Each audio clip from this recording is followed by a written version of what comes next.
Bismillahirrahmanirrahim. Assalamualaikum warahmatullahi wabarakatuh. Kembali lagi bersama saya, Ria Agustin Gilang Fernando.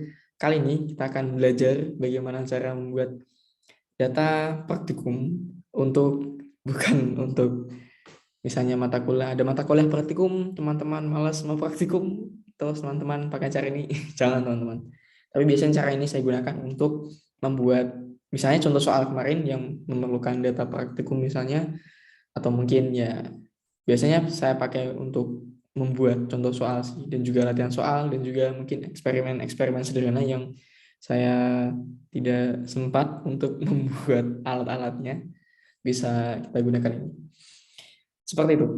Jadi nanti kita akan menggunakan di NumPy ada submodul random. Nanti kita akan menggunakan bilangan random untuk membuat noise dalam data kita, seperti itu. Misalnya, saya ambil contoh seperti video sebelumnya, kita membahas tentang data praktikum bandul. Bagaimana cara saya mendapat data itu? Apakah saya melakukan praktikum bandul betulan, atau mungkin saya ngarang? Ya, sebenarnya manusia tidak terlalu bagus dalam mengarang bilangan yang random.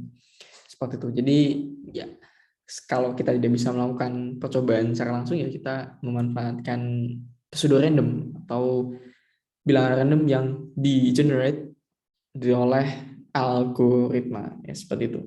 Ya tetap tidak random, tapi nyebutnya pseudo random seperti itu. Tapi ya cukup bagus. Ya, tanpa lama-lama kita mulai saja. Misalnya kita diminta melakukan percobaan bandul. Periode bandul itu adalah T sama dengan 2pi akar L per G. Kita buat linearnya, model linearnya, maka T kuadrat sama dengan 4 pi kuadrat per G dikali dengan L. Seperti itu. Maka kita langsung saja. Modul yang kita gunakan adalah NumPy dan juga ada Matplotlib untuk melihat data kita tuh bagaimana. Biar teman-teman ada gambaran Matplotlib. Pertama kita buat fungsi kita. Fungsi kita akan mengeluarkan atau memberikan hasil 4pi kuadrat 4 dikali pi kuadrat dibagi dengan G. G-nya terserah, teman-teman mau ikut teori atau mungkin mau seolah-olah beda misalnya, seperti itu terserah. Dikali dengan X atau masukannya. Terus misalnya saya mau melakukan percobaan, jadi X-nya kan di sini dia mewakili dari panjang tali. Talinya itu saya mulai percobaan.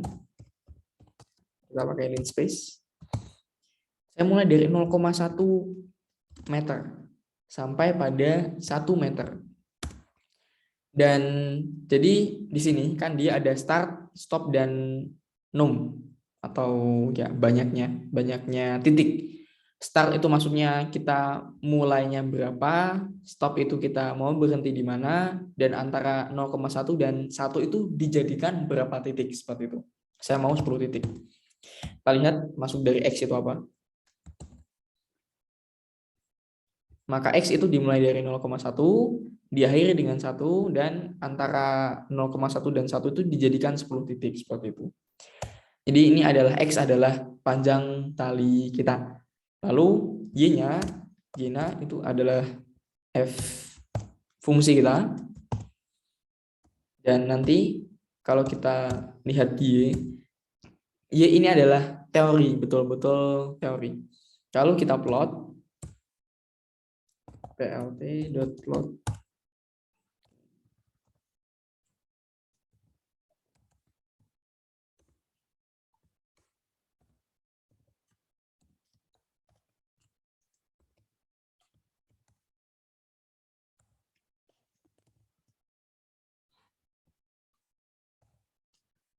scatter X dan Y dan plt.plot show.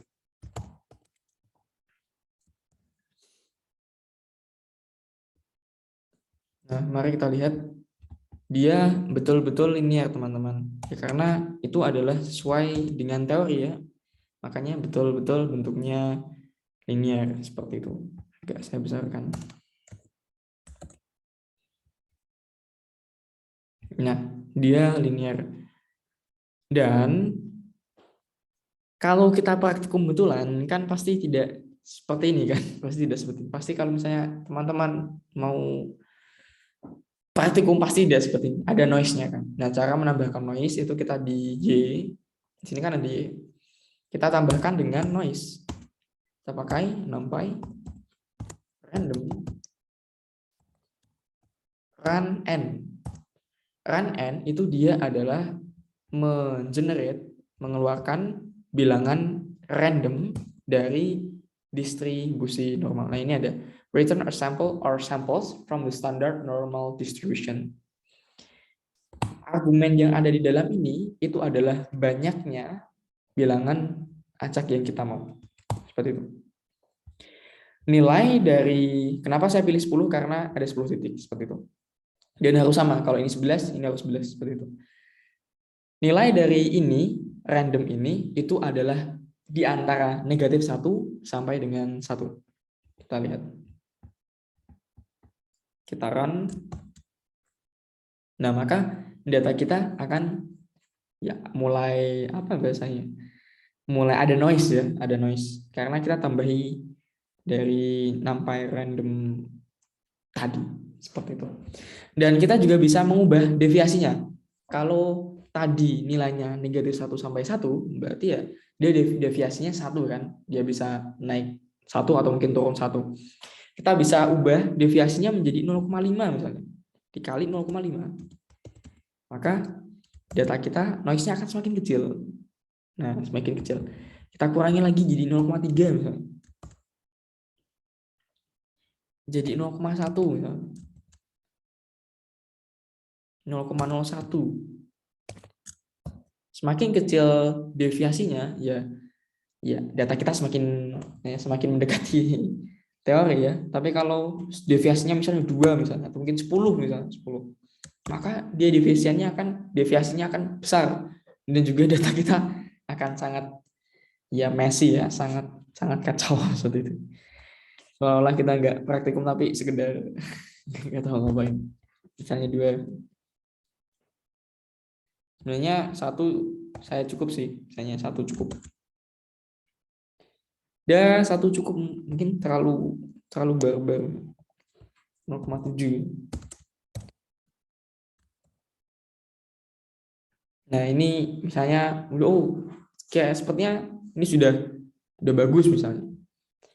Teman-teman bisa copy. Atau mungkin teman-teman mau melakukan 20 kali percobaan misalnya. Misalnya sampai 2 meter. 2 meter, 20 titik, dan 20 angka random. Dan ini deviasinya saya mau 1. Kita bisa ini keluarkan. Terus untuk mengopinya, kita bisa melakukan ini. Banyak cara sih, tapi ini adalah menurut saya yang paling nyaman.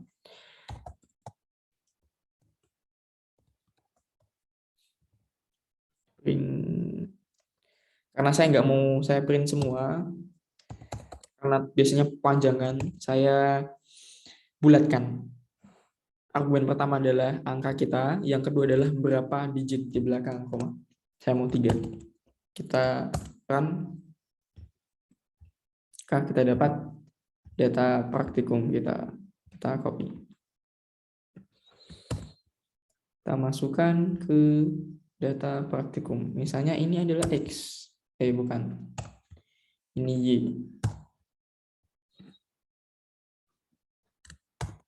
Nah, ada kode teks. Ikut ke. Terus X-nya berarti dari 0,1, 0,2, 0,3. Kali klik, maka kita sudah dapat X dan Y. Nanti bisa kita jabarkan lagi, misalnya kita mau, kan ini Y ini mewakili T kuadrat. Di sini kan dia T kuadrat. Bisa kita buat berubah ke T misalnya, tinggal kita square root, tinggal kita tinggal kita akar, dan juga ya bisa teman otak-atik lah seperti itu. Tapi ini sangat membantu saya, terutama untuk membuat contoh soal, latihan soal, dan juga ya praktikum kering bahasanya. Ini kemarin saya membuat itu untuk membuat contoh soal regresi seperti itu. Ya itu dari saya, semoga bermanfaat. Terima kasih. Wassalamualaikum warahmatullahi wabarakatuh.